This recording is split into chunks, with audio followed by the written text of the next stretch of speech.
yaitu proses pengoperasian lokomotif DE. Untuk yang pertama yaitu menggerakkan lokomotif. Beberapa faktor yang mempengaruhi onset mulai gerak lokomotif adalah antara lain jenis lokomotif, berat rangkaian kereta api, lereng penentu, kondisi trek. Untuk kondisi trek yaitu lengkung, tanjakan, licin, dan keterampilan masinis. Untuk persyaratan harus diperhatikan sebelum mengoperasikan lokomotif DE ini dapat dilihat pada tabel di bawah ini. Yang pertama yaitu throttle handle. Untuk posisinya itu 1 sampai 8 atau sesuai kebutuhan. Untuk braking handle pada netral, reverser handle dilakukan pada posisi maju ataupun mundur sesuai dengan kebutuhan atau sesuai dengan keinginan dari masinis atau kedinasan masinis tersebut. Apakah akan membuat kereta itu maju atau mundur sesuai dengan KPK yang ada. Untuk ECS-nya run, untuk semua CB itu on, untuk saklar baterai juga on. Yang selanjutnya itu mempertahankan kecepatan.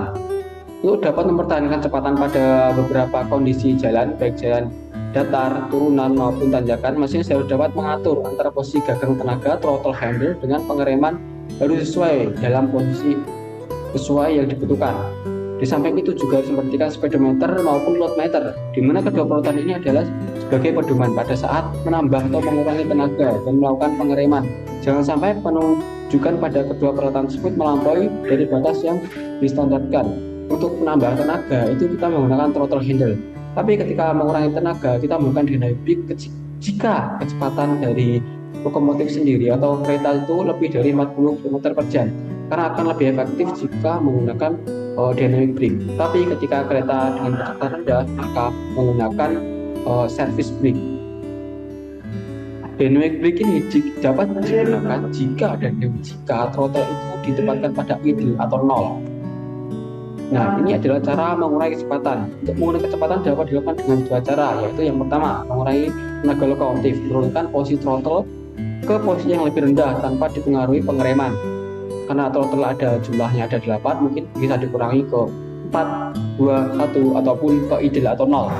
Yang kedua itu mengurangi tenaga lokomotif, menurunkan posisi throttle handle ke posisi yang lebih rendah disertai dengan pengereman. Untuk pengaturan kedua cara ini sangat tergantung dari situasi dan kondisi di lapangan. Setelah tujuan masinis melakukan pengurangan kecepatan untuk kecepatan yang tinggi dengan pengereman maka dapat dilakukan dengan dynamic brake, sedangkan yang kecepatan rendah untuk berhenti maka dapat digunakan service brake untuk mengerem kereta hingga kereta berhenti. Nah, transisi yang dimana dengan transisi tingkat laju adalah berupa rangkaian hubungan antara traksi motor karena berupa kecepatan kereta api atau lokomotif dengan tujuan agar arus yang masuk ke traksi motor selalu dalam batas yang ditentukan, walaupun putaran traksi motor selalu berubah sesuai dengan kecepatan kereta api. Untuk hubungan yaitu seri paralel, kecepatannya 0 sampai 20 km per jam. Untuk putaran akselerasinya yaitu 0 sampai 160 rpm. Untuk seri paralel lapang lemah yaitu 25 sampai 35 km per jam. Untuk putaran akselerasinya sendiri yaitu 160 sampai 206 rpm. Untuk paralel yaitu 35 sampai 75 km per jam dengan putaran akselerasi 206 sampai 450 rpm. Untuk paralel lapangan lemah dibatasi 75 km per jam. Untuk putaran akselerasi sendiri dibatasi yaitu 450 rpm. Overswitch kecepatan yaitu 120 km per jam atau putaran akselerasi yaitu 590 rpm untuk traksi lokomotif CC201. Selanjutnya itu pengatur pengereman.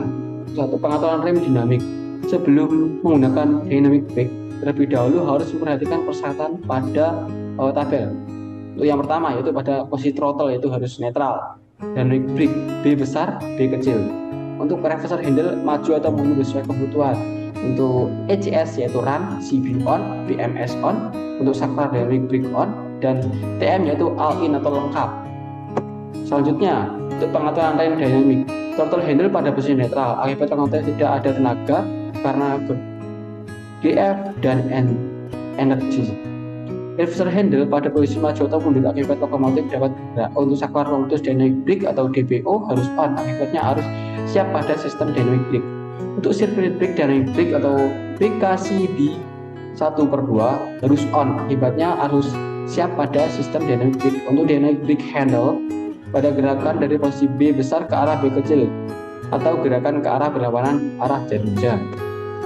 Untuk selanjutnya itu pengatur pengereman, pengatur rem udara tekan, pengereman otomatis atau automatic brake. Sebelum menggunakan pengereman automatic brake, hal-hal yang perlu diperhatikan yang ada gagang tenaga atau throttle, gerakkan pada posisi netral atau idle, sedangkan gagang kembali ke reverse handle, arah tetap pada posisi yang dikendaki. Jika maju tetap maju, jika mundur tetap mundur, tidak perlu diubah ke netral. Untuk gerakan gagang pengereman otomatis pada posisi servis pada knock pertama.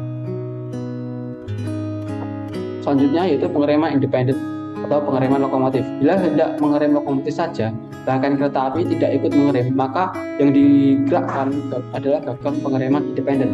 Gagang ini mempunyai dua posisi, yaitu rilis, lepas rem. Posisi ini digunakan pada saat lokomotif berjalan biasa dan tidak dikendali adanya pengereman. Pada posisi ini kedudukan gagang berada pada posisi paling kiri dan menetral. Putaran udara tekan pada silinder rem menuju 0 PSI. Untuk aplikasi atau pengereman, posisi ini digunakan agar masih menghendaki pengereman lokomotif. Posisi ini dicapai dengan cara menggerakkan gagang ke kanan secara perlahan sampai kekuatan pengereman yang dikendaki. Kembali arah. Untuk mengerjakan membalikan arah terlebih dahulu, yakni bahwa lokomotif telah benar-benar berhenti dan independent brake pada posisi rem serta throttle handle pada posisi idle. Karena bila throttle handle tidak pada posisi idle, maka reverser handle tidak dapat digerakkan. Hal ini terjadi disebabkan ada interlocking antara throttle handle dan reverser handle. Untuk selanjutnya, setelah lokomotif berhenti, maka gerakkan gagang membalik arah ke arah lokomotif yang dikendaki. Jika maju maka digerakkan ke maju, jika mundur tetap mundur. Setelah gagang kembali arah pada posisi yang benar, maka throttle handle dapat digerakkan pada posisi 1 sampai 8 tergantung tenaga yang diperlukan secara bertahap. Serta lepas rem independen perlahan-lahan. Untuk titik pendinamisan lokomotif DE. Dalam operasi kereta api, pendinamisan lokomotif DE diatur sesuai dengan kebutuhan operasi tersebut. Adapun macam-macam dinas lokomotif tersebut antara lain yaitu kereta api dengan lokomotif tunggal, kereta api dengan lokomotif ganda. Pendinasan lokomotif ganda ini teknik pengoperasian antara terdiri dari pelayanan individu tiap lokomotif dilayani sendiri-sendiri. Ada multiple unit lokomotif dilayani satu orang masinis, dan juga ada lokomotif gagang duanya di depan. Selanjutnya ada lokomotif ganda, satu di depan dan satu di belakang, sesuai dengan kebutuhan, sesuai dengan trek, sesuai dengan jenis lokomotif, sesuai dengan barang yang dibawa atau barang yang dirangkai. Untuk kereta api dengan lokomotif mendorong. Teknik pendinasan lokomotif DE. Prosedur pengoperasian lokomotif tunggal. Nah, dapat dilihat pada gambar di lokomotif tunggal. Peralatan yang itu throttle handle posisi 1 sampai 8, yaitu disesuaikan kebutuhan. Reverser handle-nya diarahkan maju atau mundur, untuk dynamic brake-nya netral, untuk auto brake handle-nya digerakkan ke release, shut out pilot value ke in, independent brake handle release, eceran, saklar on, CB dan CB on. Untuk deadman dikerjakan sesuai dengan jenis lokomotifnya, apakah diinjak lepas ataupun diinjak terus. Untuk gagang kemudi atau pengendalian dapat dilihat yaitu throttle handle, dynamic brake, dan juga ada reservoir handle. Untuk brake value-nya put off, pilotnya dialihkan ke on, automatic brake-nya dapat kita lihat automatic brake-nya ke release, dynamic brake-nya ke netral. Untuk pengoperasian lokomotif ganda. Dimaksud dengan lokomotif ganda adalah dimana kita mengoperasikan kereta api dengan menggunakan dua lokomotif yang bergandengan dalam satu rangkaian kereta api. Penggunaan lokomotif ganda ini disebabkan oleh beberapa alasan, antara lain yaitu penggunaan lokomotif ganda yang sudah terjadwal, yaitu karena rangkaian yang panjang yang lebih kapasitas tarik dari satu lokomotif, sehingga harus dilakukan dengan traksi ganda. Dan pernah dicoba pengoperasian kereta api dengan triple lokomotif, contohnya rangkaian Babaranjang di Sumatera Selatan. Yang selanjutnya itu penggunaan lokomotif ganda karena keadaan darurat. Hal ini terjadi bila dalam perjalanan lokomotif mengalami gangguan tenaga, sehingga untuk meneruskan perjalanan harus dibantu oleh lokomotif lainnya. Sebelum mengoperasikan kereta api dengan lokomotif ganda, hal yang perlu diperhatikan dapat dilihat pada tabel, yaitu ada throttle handle 1 sampai 8. Untuk throttle handle lokomotif kedua juga sama, untuk reverse handle lokomotif pertama itu maju atau mundur, yang kedua disamakan dengan lokomotif pertama. Untuk dynamic brake-nya sama-sama netral. Untuk automatic brake lokomotif pertama itu sesuai kebutuhan, dan untuk lokomotif kedua itu handle off. Untuk cut off pilot yang lokomotif pertama itu in, untuk lokomotif kedua itu out. Untuk independent brake sesuai kebutuhan, sedangkan ECS-nya sama-sama run, sequence sama-sama on. Untuk CB-nya sama-sama on. Untuk deadman ini tetap dikerjakan walaupun lokomotif kedua itu mengikuti lokomotif pertama.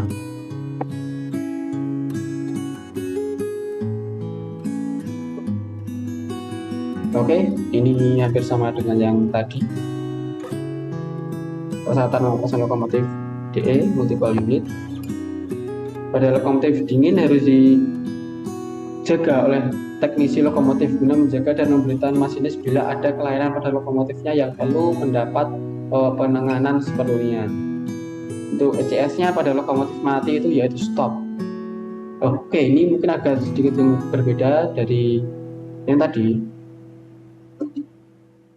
Oke, untuk prosedur pengoperasian lokomotif ganda, persyaratan lokomotif ganda yaitu yang pertama yaitu throttle handle-nya. Untuk lokomotif pertama 1 sampai 8 dan lokomotif kedua itu 0 karena lokomotifnya ini tidak bergerak atau rusak. Untuk yang kedua itu reverse handle, maju atau mundur. Untuk yang lokomotif kedua itu netral. Untuk dynamic brake-nya sama-sama netral, untuk automatic brake-nya sesuai kebutuhan. Sedangkan yang lokomotif kedua karena mati itu maka handle-nya off dan handle dilepas. Untuk cut off pilotnya untuk lokomotif pertama yaitu in, untuk lokomotif kedua yaitu out. Nah, untuk ECS sendiri sama-sama run, untuk saklar juga sama-sama on, CB sama dengan on. Untuk deadman-nya dikerjakan karena lokomotif kedua mati maka non-aktif, dan MU2A failure posisi keran terbuka, dan untuk lokomotif kedua yaitu posisi keran tertutup. Selanjutnya yaitu pada lokomotif dingin harus dijaga. Oke, lokomotif dingin yang satunya berarti bergerak, yang satunya berarti dingin. Untuk throttle handle-nya itu yang pertama, untuk lokomotif matinya netral, untuk reverse handle-nya netral, dynamic brake sama-sama netral. Untuk automatic brake-nya sesuai kebutuhan yang lokomotif mati yaitu handle off. Untuk cut out pilot valve itu sama-sama seperti tadi yaitu in dan out. Untuk independent brake-nya yang lokomotif mati itu rilis dan dilepas karena lokomotifnya mati, sedangkan ECS-nya run dan lokomotif mati itu stop, dan saklar-saklarnya on karena lokomotif mati maka di off kan, CB juga di off kan, deadman-nya juga di off kan karena lokomotifnya mati atau dingin. Selanjutnya yaitu ketika melewati jalan banjir. Bila pengoperasian lokomotif pada suatu petak jalan menghadapi adanya banjir, untuk lokomotif diesel air hanya boleh dijalankan bila ketinggian air itu maksimal 6,35 cm di atas kepala rel dengan kecepatan maksimal 5 km per jam. Untuk pengaturan ini disebabkan oleh adanya traksi motor yang berada pada poros roda, sehingga jarak ketinggian antara TM dan rel sangat sedikit. Bila ketinggian air lebih dari 6,35 cm daripada kepala rel, maka lokomotif harus diberhentikan dan tidak boleh melewati daerah banjir dengan tujuan untuk menghindari kerusakan pada traksi motor atau peralatan listrik lainnya akibat adanya air yang masuk pada sistem kelistrikan. Oke, dapat diukur dengan cara mengukurnya dengan penggaris ataupun alat lainnya. Untuk jarak antara TM dengan kepala rel dapat dilihat pada gambar yaitu 6,35 cm. Nah, untuk selanjutnya yaitu lokomotif melewati wesel dan jalan silang. Bila melewati wesel atau jalan silang, penggunaan notch harus dibatasi di saat lokomotif sedang menginjak wesel atau jalan silang. Harus diusahakan posisi gagang tenaga tidak terlalu tinggi karena akan menyebabkan terjadinya flash over pada sistem kelistrikan. Makin tinggi notch makin tinggi pula arus listrik yang mengalir, mengakibatkan makin besar pula flash over yang terjadi. Dianjurkan posisi gagang tenaga pada waktu melewati wesel atau jalan silang maksimal pada posisi 0,5. Oke, ini adalah penjelasan mengenai terkait prosedur pengoperasian lokomotif DE. Mungkin ini beberapa hal yang dapat saya sampaikan mengenai dari yang pertama itu peralatan operasi lokomotif DE, untuk yang kedua yaitu persiapan pengoperasian lokomotif DE, dan yang ketiga yaitu prosedur pengoperasian lokomotif DE. Semoga apa yang dapat saya jelaskan ini bermanfaat buat kalian semua. Bila ada kurangnya saya mohon maaf. Wassalamualaikum warahmatullahi wabarakatuh.